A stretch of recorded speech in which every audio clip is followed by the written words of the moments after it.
lari atau terbang? Ada pepatah yang bilang kalau nggak bisa terbang, ya lari. Kalau nggak bisa lari, ya jalan. Kalau nggak bisa jalan, ya merangkak. Yang penting jangan diam. Maaf ya, saya kurang setuju. Kalau nggak bisa terbang, ya lari. Sudah, itu aja pilihannya. Jangan jalan, jangan merangkak. Kalau kita merangkak, kita kalah dengan yang jalan. Kalau kita jalan, pasti kalah dengan yang lari. Jadi minimal ya lari jika tidak bisa terbang. Dengan berlari, kita nggak bakal berhenti karena sibuk lihat ke kanan dan ke kiri. Kita akan fokus lihat ke depan dan terus bergerak cepat. Kita akan fokus dan buka mata lebar-lebar karena nggak ingin tertabrak saat berlari. Sederhananya gini, kalau kita lari, kita nggak sempat melihat kerikil. Toh cuma kerikil, kecil lah. Kalau kita jalan, kerikil kecil kelihatan. Dimain-mainin pula. Kapan sampainya? Begitu juga dengan menjalankan bisnis.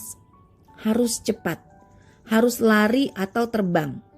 Kalau nanti sudah mencapai posisi pertama yang kita idamkan, baru bisa slow down. Mau menikmati hidup, bisa dong. Kalau nanti sudah bebas hutang, sudah gak stres tiap masuk tahun ajaran baru. Atau mau slow down sekarang dan baru ngebut kalau anak butuh sekolah bagus. Ih, ngos-ngosan loh. Bergerak cepat selalu mengundang kemungkinan-kemungkinan baru, keajaiban, keberuntungan. Alhamdulillah, saya mencapai kehidupan yang lebih baik ketika mencapai tingkat Diamond Director di Oriflame. Dikasih mobil, liburan ke luar negeri gratis 2 kali setahun, juga bonus bulanan minimal 30 juta. Butuh 2 tahun untuk sampai di titik itu. Cepat atau lama? Buat yang mencapai titik itu selama 1 tahun saja, saya tergolong lama. Namun, buat yang sudah 5 tahun belum juga sampai di titik itu, ya saya termasuk cepat. Masalah waktu memang relatif, tapi kalau bisa cepat ngapain lama-lama, ya kan?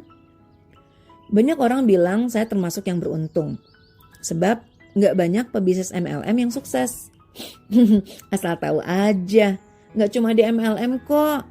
Di bisnis apapun memang gak banyak yang sukses, memang cuma dikit. Karena itu sering dibilang beruntung saking banyaknya yang gagal ketimbang yang berhasil. Jadi ingat suatu hari ada yang bilang gini, Ilna, kamu cepet banget bisa jadi diamond. Kamu nih cuman hoki. Dasarnya saya suka usil, ya saya jawab. Iya, orang kalau kerjanya serius dan cepat memang hokinya gede, Bu. Saya setuju dibilang hoki. Sebab saya memang beruntung kok. Sebar katalog lebih cepat ketimbang yang lain, jadi beruntung dapat orderan produk lebih cepat. Berangkat pagi, pulang malam buat presentasi bisnis ini ke banyak orang, jadi beruntung bertemu calon-calon pebisnis andal lebih cepat. Jadi beruntung punya jaringan bisnis yang sehat dan kuat. Setiap hari ngajarin bisnis sampai penjualan grup pun meningkat. Jadi beruntung deh dapat bonus 9 digit per bulan, mobil, dan liburan gratis ke luar negeri 2 kali setahun lagi. Belajar cepat dengan Mbak Mutia tentang bisnis ini, jadi beruntung lebih paham dan mengerti. Jadi beruntung bisa menjelaskan bisnis ini dengan baik ke banyak orang. Tuh, beruntung kan?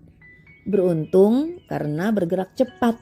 Sebab berlambat-lambat pun bisa juga tidak selamat. Catat ya, dalam bisnis Anda mesti cepat bergerak. Makin lambat bergerak, makin cepat motivasi Anda mengecil kembali. Semangat pun mengendur, kekuatan pun menurun. Kalau sudah begitu, semakin lama keluarga menanti kesuksesan Anda. Tega.